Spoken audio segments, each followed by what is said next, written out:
Hi there, my name is Toby and today I'm continuing with my Aether Physics series, and today again another very important one, a very big one. I'm going to try and explain to you scalar waves, scalar energy.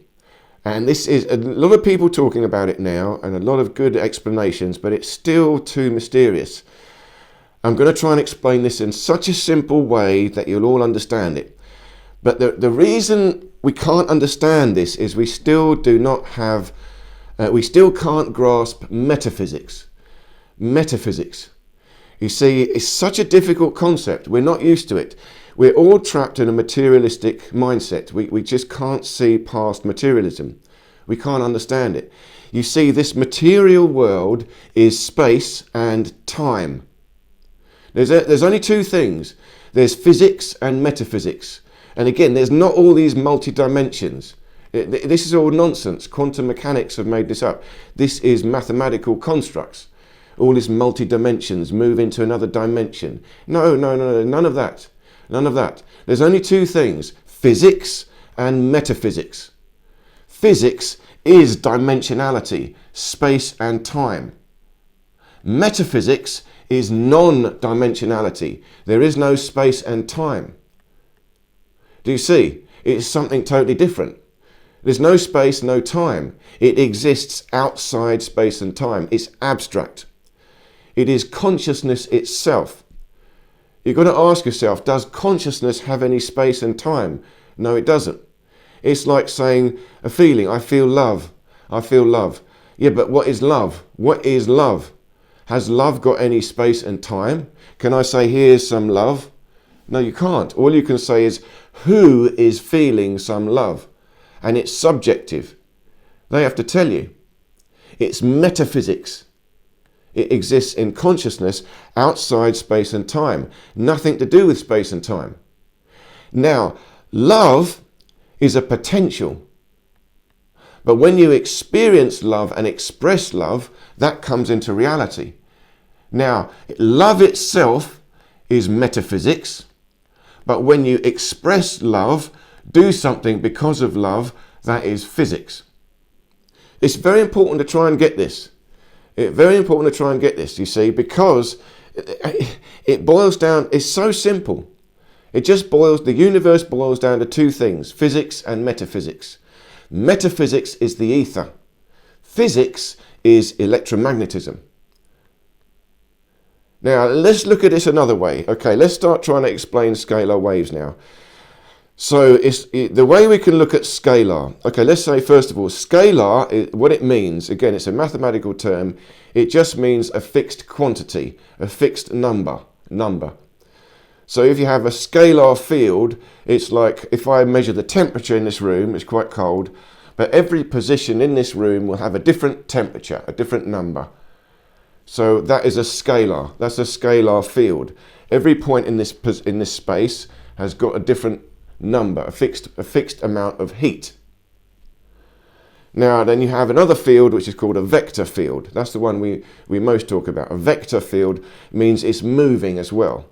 It's moving. So imagine now we've got a fan blowing. There's a fan blowing and the air is moving around here and the temperature is starting to move around now. So now at every point in this field, you'll have a point of a particular temperature, but it's changing, it's moving. It's moving. So now it has to have a direction and an angle. You have to tell me two things. You have to say, what is the temperature and which way is it going? Or what is it, you have to tell me the direction of the air molecules. They're going out that way. So now that is a normal field that we know. That is a vector field. Now, let's look at this in terms of, even simpler, in terms of electromagnetism. So imagine you've got a battery. We all know what a battery is. You've got a 9-volt battery. But what is a battery? It's got two things here, anode and a cathode, and it's a box. And we know that it's doing nothing. It's doing nothing, but there's something happening. There's a voltage in this battery, a 9 volts, 9-volt battery. And we know if we connect something from here to here, we'll get some electricity passing across. But we haven't connected anything, it's just a battery. So that is now scalar, that is a potential. And if you think about it, the potential is relative. Okay, now this is key, relative. In other words, 9 volts is the difference between the anode and the cathode. It's the relative difference between these 2 points. So that's there, that's it. That's and doing nothing. It just is now. It's not moving. It's just that it just is. It's outside space and time. Once you've created this setup, there's just a potential there. That's it, a potential. Nothing happening. But if you put a wire across it, now the potential can activate. That potential can be released. And now you have a current passing across. A current passing across. Now again, it's a little bit deeper than that. This potential, again, it's relative. Now we think the current is going to go from high to low. Actually, it won't do that. It's going to be both coming towards the middle. Again, not many people will tell you this. But it always goes to the middle. There's a divergence from the middle. So in fact, really the potential is being released towards the middle of the wire. Now it's a field created. You see, look at it there. Look at this. There's a potential energy, the two anode and the cathode. It's fixed. But nothing's happened, but we know one is relative to the other. So between these two, it's like there's a field created. They call that the electric field. But remember, there is only electromagnetism. Everything is electromagnetism.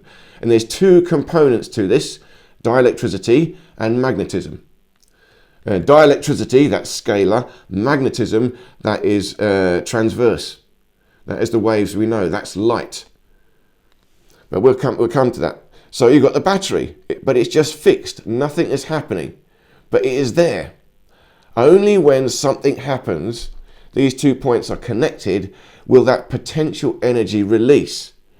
And it's the process of that energy releasing. It's the process of that energy releasing that creates movement, it creates time, it creates this transverse wave. It creates the field that we know, that creates the magnetic field, a movement. You see the difference? The scalar field is static, it's just there, nothing happening, it's scalar. There's no direction to it. But when you connect the two, oh, now there's a direction, they're going that way. Now we've got movement and we've got time. There's a particular amount of time for this to release through the wire. So this is the difference between scalar and transverse waves. Now, let's take this another way. Next level up. So imagine you've got a 9-volt battery. It's just a fixed voltage. It's a voltage. That's what scalar means, a voltage. But imagine you could have a 9-volt battery and you have a switch on the side and you could change this 9-volt battery to a 5-volt battery. So 9-volt battery would change to a 5-volt battery. 9-volt, 5-volt, so slightly bigger, slightly smaller. You've got a switch at the side. And you just turn this switch up and down, up and down. It becomes a 9-volt battery, a 5-volt battery, a 9-volt battery, 5-volt battery, 9-volt battery. But there's nothing connecting these 2 points. There's still nothing connecting the anode and the cathode. So all you're doing is changing the static field. But there's no movement happening. There's no movement happening. All you're doing is changing the relative potential between these 2 points, the anode and the cathode. That is instantaneous. It's relative, it's instantaneous because, look at it again, 9 volt. It's just static, that's it. If I change this one to 5 volt, the moment this one goes down to 5 volts, this one, relative to that, the whole battery now is only 5 volts. Relative to the battery size, it has to become 5 volts. The moment I change this side to 5 volts, the whole battery becomes 5 volts.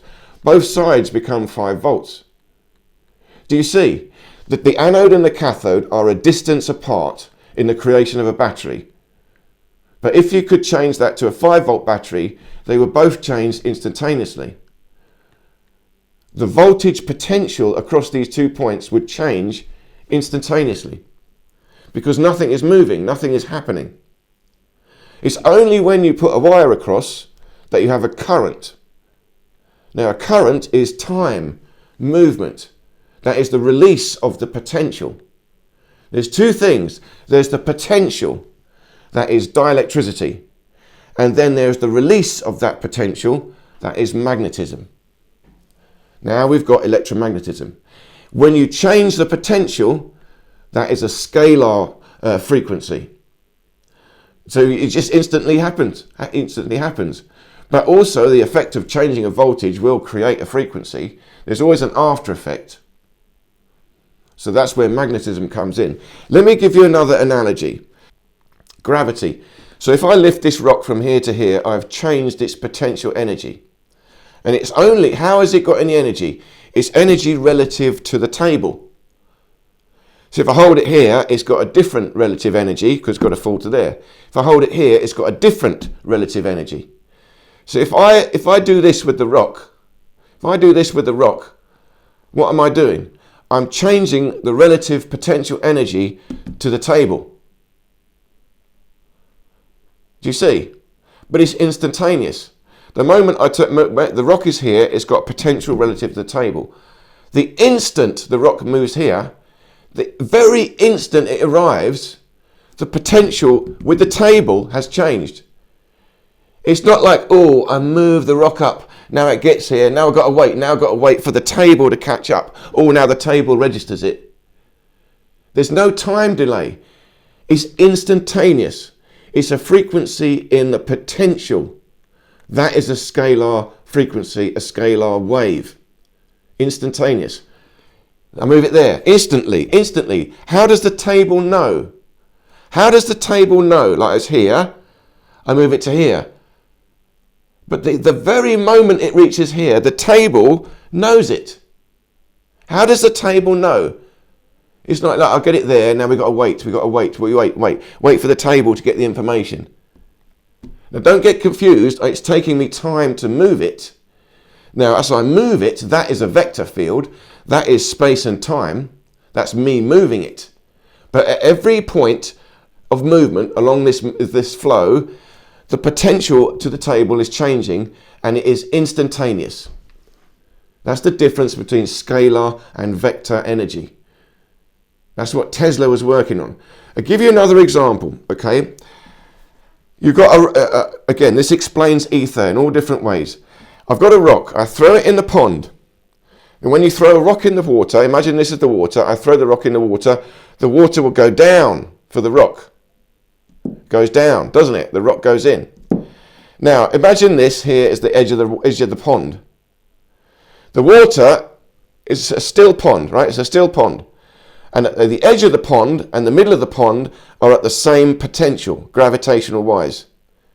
Again, gravitational wise. I drop the rock in the pond here, it goes down.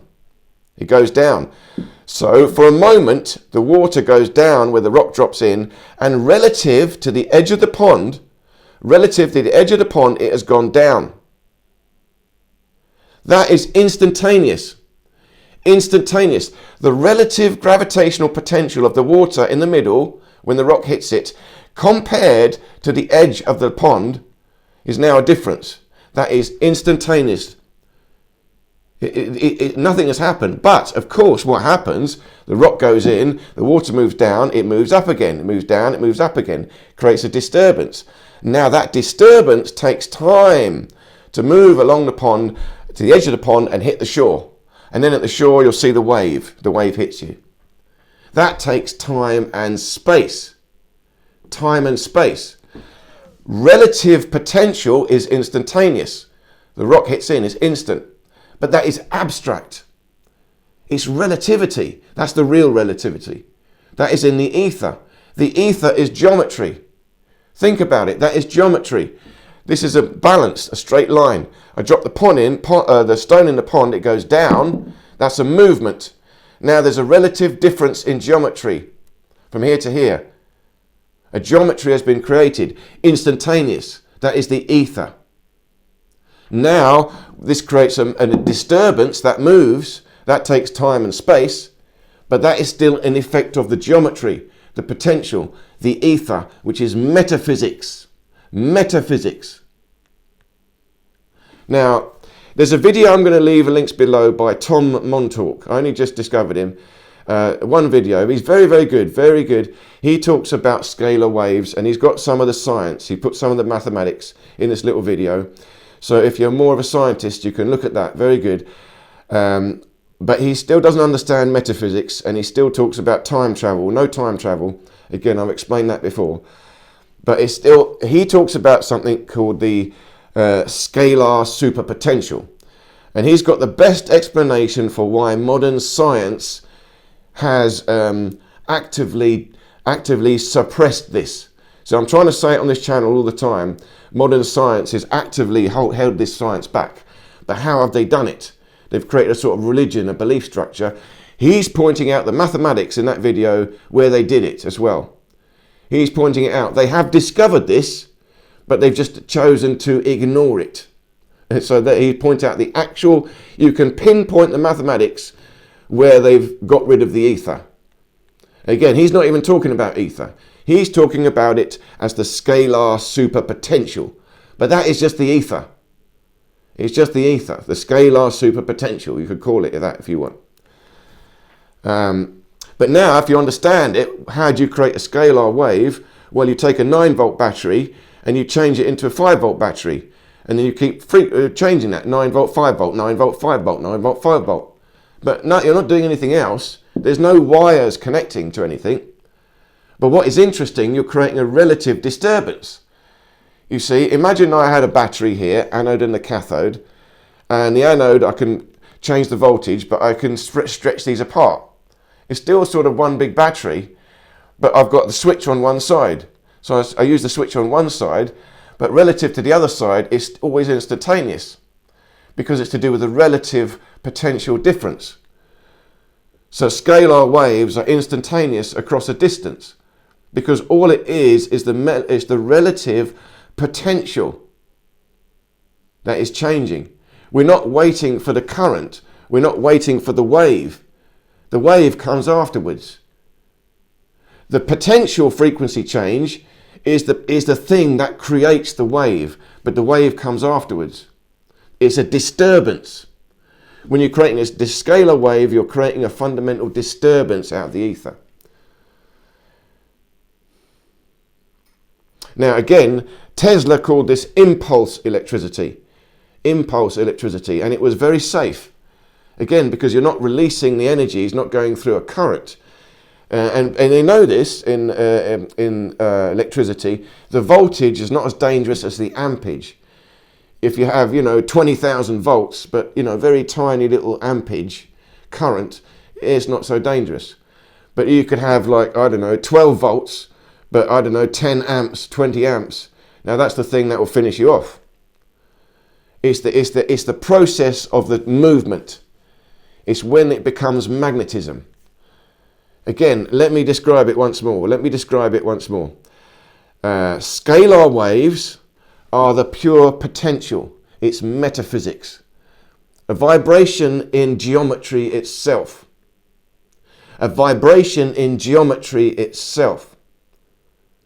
And that has an instantaneous effect across the whole universe because it is relative.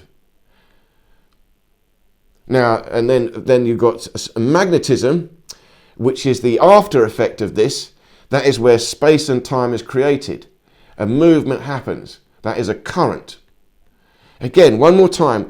I throw a rock in the pond. Instantaneously, I can... Okay, look at this. I throw the rock in the pond and I can see it. The rock hits the pond. I can see the rock go down. Instantaneously, I can see it. I'm standing at the edge of the pond. Okay, let's just say light was instantaneous. Instantaneously, I can see the rock went in. The rock went in. Nothing has yet happened. It's just gone in. But I can see it. I know a difference has been created. I know it. Consciousness has witnessed it go down. That's metaphysics. I can see it. The rock went in. Nothing has yet happened, but I know a wave is going to be created. A movement will happen. But it has not happened yet. I see it. That is scalar. A change in potential. A relative difference. That's instant. It's geometry. The water has gone down relative to me at the shore. It has changed position. A change in position is geometry. Relative geometry. And then I watch it slowly. It goes up and the wave comes towards me. I can watch it. And finally, when the wave hits me, I feel the energy of it. See, when I see it, I haven't felt the energy of it. But when the wave hits my feet, I felt it. It splashes me. Remember, the pond is stationary. The water hasn't moved, it's just been disturbed. I created a disturbance by changing a potential, and then that disturbance propagated. This is how the ether becomes electromagnetism. Electromagnetism. It's very deep, and again, a lot of people talking about scalar. You can look at them all. I'm trying to find the simplest way of explaining it, and I hope this made sense. And if you work on technology with this, like Tesla, this is where he had this impulse electricity, he called it. It's like very high frequency voltage change, but not letting the current come through, so that you could touch it, and he did demonstrations like that where he just literally, it's like he was glowing.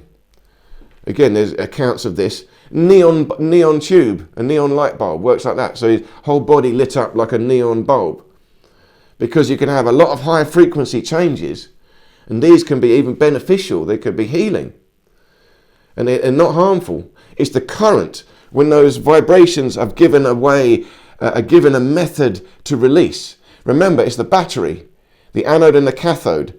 If you're changing the potential, nothing much is happening. It's happening instantaneously. It's only when you put a wire across them. When you put a wire across them, then that potential releases. That's when you get the electric shock, because it passes through something. That's the difference. That's the difference between the dielectric, static electricity, that is a divergence of the ether, a potential, and the magnetic. The magnetic is the convergence, the creation of space and time, the disturbance propagating. And again, it's even very deep. That's why you cannot have time travel, because the field comes before time. The disturbance of the ether creates time. It creates space. Space and time is the after effect of the disturbance of the ether. So you can't travel in time, because time is created. Time itself is created by the soul. The soul comes before it. We're assuming time is before the soul. So now the soul, i.e. myself as a living being, can travel in time because time is before me. No, it's not before me. I am before time. I create time. Ether is consciousness. Metaphysics. Remember, we can't understand it. It's non-dimensionality. It's before space and time. That's why you cannot have time travel. You cannot have objective time travel. You will have relative time, because we're all creating it. And it's relative to movement and positioning, which I've just been explaining. Scalar energy, that's the real relativity. It's relative potential. Relative to what? But that relativity changes instantaneously. Then you've got magnetism, or electromagnetic frequencies, waves. That is the disturbance. That is where magnetism comes in, the creation of the space and the time. It is created in order to transmit the disturbance. But where does the disturbance go? It wants to disappear again back to the ether. Again, you've got to look at all my previous lectures. That is the nature of the ether. The ether is rest, infinite potentiality, the scalar super potential, the 0 point field, the spirit, that creates a disturbance. That disturbance is relative to another disturbance, instantaneously relative, but it propagates. And that propagation creates space and time. And it creates material substances. So again, very, very deep. But where does it go? It wants to go back to rest. It always goes back to rest again. Back to the infinitesimal, the 0 point. Again, very deep. So this is an introduction to scalar waves. And I'll talk more and more about this in time. So please do leave me any questions or comments, and check out the video by Tom Montauk. I'll leave the links below. Very good introduction as well, especially if you want to see some real mathematics. So thank you so much for listening. Do leave any questions or comments. Sometimes YouTube deletes my comments, So just please put them on a notepad and copy and paste them, just in case they delete. It's not me, I never delete a comment. So thank you so much for your time, and I hope to see you in any of these other videos here.